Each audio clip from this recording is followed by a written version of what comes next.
Hello everyone, मेरा नाम रानी गुप्ता है। मैं लोन फ्री एजुकेशन एक्सपर्ट हूँ। लास्ट 17 सालों से इस फील्ड में वर्क कर रही हूँ एंड एमए हूँ, एमबीए इन फाइनेंस हूँ। 7-8 साल मैंने कॉलेज में एज अ प्रोफेसर भी वर्क किया हुआ है। इसके साथ global vision cancer care NGO में 2009 से लेके 2013 तक वर्क किया हुआ है काउंसलर के रूप में।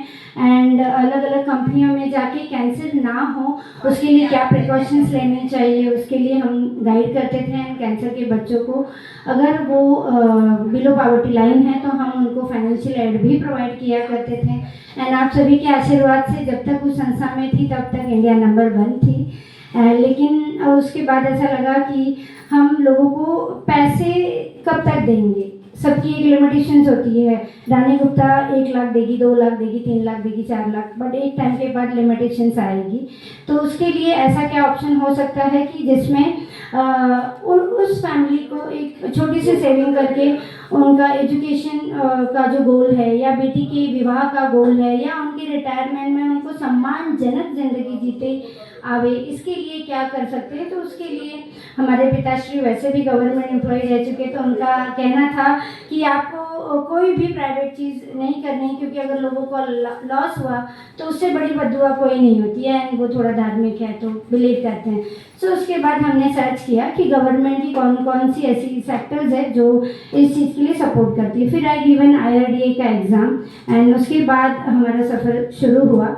एंड फिर ऐसा बहुत लोगों से मिलने के बाद ऐसा लगा कि रानी जी आप अपनी तरफ से हमें क्या क्या फैसिलिटीज़ दे सकती हैं।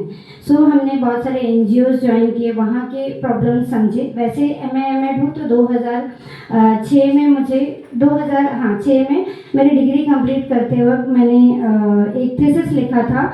उसका विषय थोड़ा मराठी में है, मैं आपको हिंदी में भी बता देती हूँ कि बालकामगार शिक्षण योजना जब अमल में लाई जाती है उस वक्त क्या क्या समस्याएं आती है, उसका चिकित्सक अभ्यास।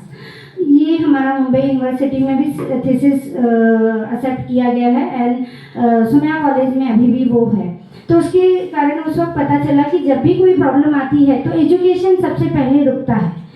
अनलकीली अगर फादर नहीं रहे, अनलकीली अगर मदर नहीं रहे तो उस बच्चे का एजुकेशन वो रुकता है। वो बच्चा बहुत टैलेंटेड होने के बावजूद भी वो हमें मतलब वो आगे नहीं बढ़ सकता है। सो उस वक्त ऐसा लगा कि ऐसा कुछ हो कि जिनमें इन बच्चों, अगर ऐसा कुछ सिचुएशन है तो उन बच्चों को हर साल एटलीस्ट उनकी फीस आती रहे, ताकि अगर हमें भारत देश को विश्व गुरु बनाना है तो उसके लिए भारत की बौद्धिक क्षमता एक अच्छे लेवल पर होनी चाहिए।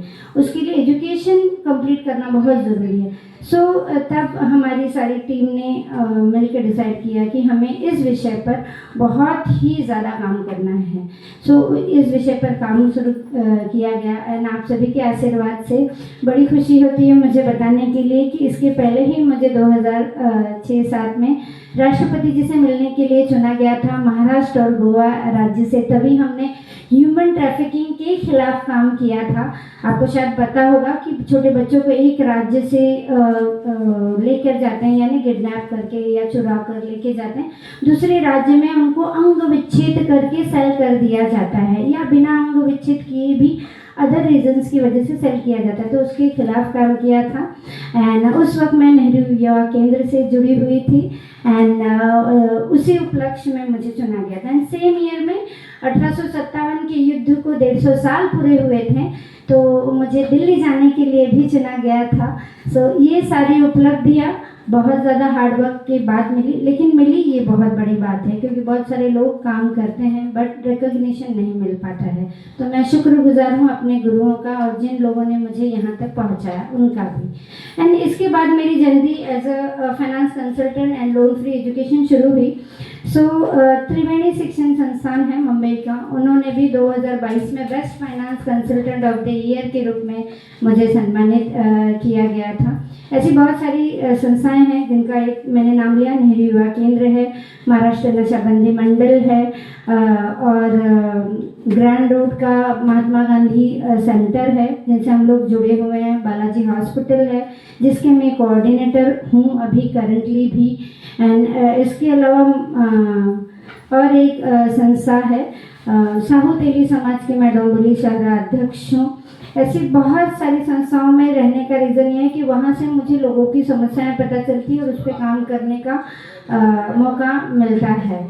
सो मेरा ड्रीम है कि जब भी कोई बेटी का विवाह हो तो वहाँ पर मेरा नाम ज़रूर आए कि रानी गुप्ता जी की मदद की वजह से आज इस बच्ची का कन्यादान हो रहा है, क्योंकि कन्यादान ये बहुत बड़ा महान दान होता है।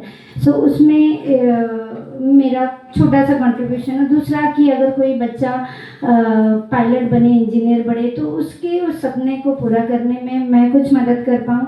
तीसरा, अगर कोई व्यक्ति नॉन वर्किंग स्टेज में जाए तो पूरी ज़िंदगी उसने बच्चे के एजुकेशन के लिए, अपने रिश्तेदारों के लिए, अपनी पूरी जिम्मेदारियां निभाने के लिए जो उसने समय दिया, अब वो अपनी ज़िंदगी जीने के लिए अगर उन्हें ऑल ओवर इंडिया घूमना है, तीर्थ धाम करने हैं, तो भी उन्हें पैसों की कमी ना हो। इस मिशन को लेकर हम लोग काम कर रहे हैं। तो इस मिशन को कंप्लीट करने में आप सभी का योगदान मुझे चाहिए।